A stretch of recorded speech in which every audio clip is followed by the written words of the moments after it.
Did you hear what just happened at the Africa Grammy Awards? Imagine working hard on your music, giving your all to represent Africa, only to watch the award slip away and feel like it was never really about talent, but about promotion and clicks. Before we dive deeper, please my people, subscribe to this channel right now. We bring you the full gist behind every twist and drama in African music.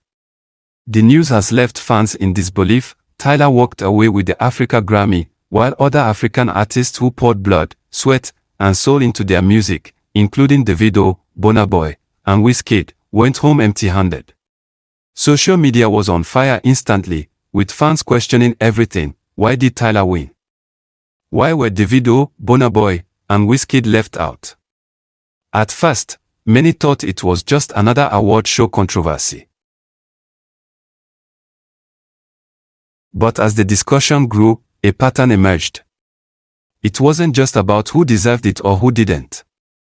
It was about how the Grammy organizers seemed to be using African talent to make the event go viral worldwide. My people, if you are active on social media, you will notice videos featuring Davido, Bonaboy, and Wizkid exploded online, not because the artists were promoted, but because the Grammy itself needed exposure. The reality: the awards might have been less about the artist's accomplishments and more about marketing the Africa Grammy as a global spectacle. While Tyler claimed the prize, discussions about Davido dominated the internet. Many fans insisted he deserved it. They pointed to his music, the energy of his videos, and his consistent representation of African sounds. Yet, the award went elsewhere, sparking debates about fairness, recognition, and global politics in the music industry. What really sent social media into chaos? The fans' reactions were swift, passionate, and heated, and some even went beyond reason.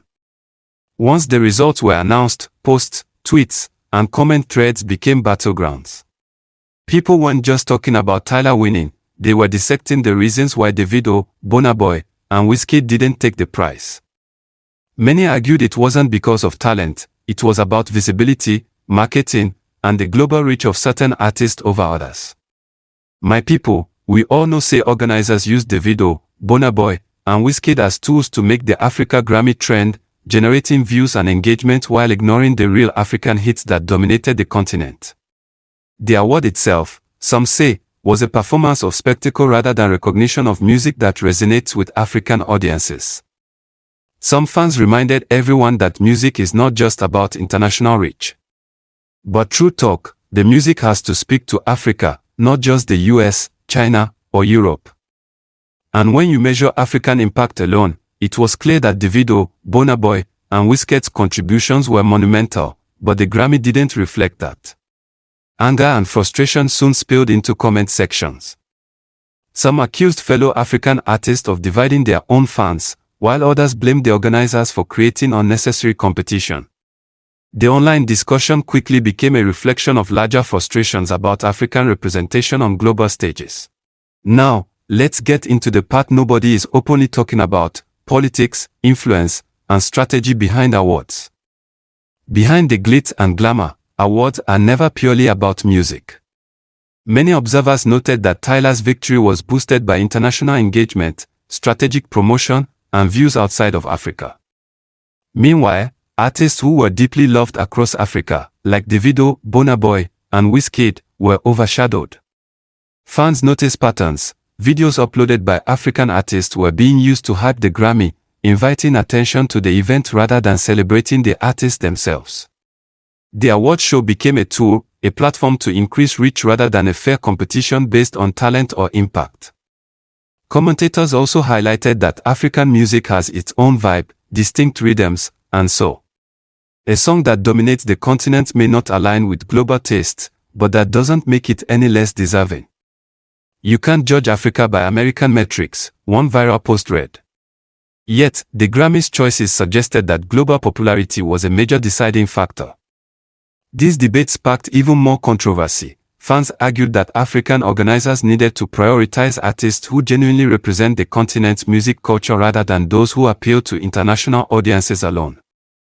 Social media became a stage for both celebration and critique. The controversy didn't stop at awards, it spilled into fan culture, creating division like never before. Hit subscribe if you want the real breakdown of this drama, because the next few details will blow your mind.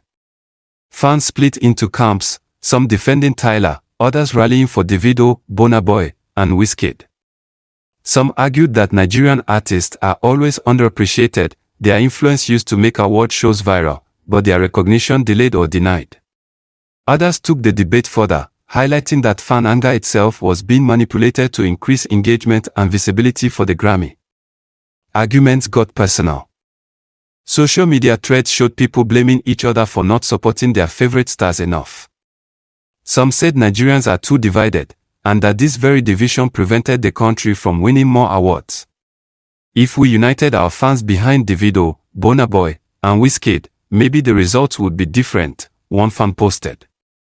The anger also reflected broader frustrations, inequality in recognition, favoritism in global platforms, and the perception that African talent is sometimes exploited to sell events rather than celebrated for true artistry.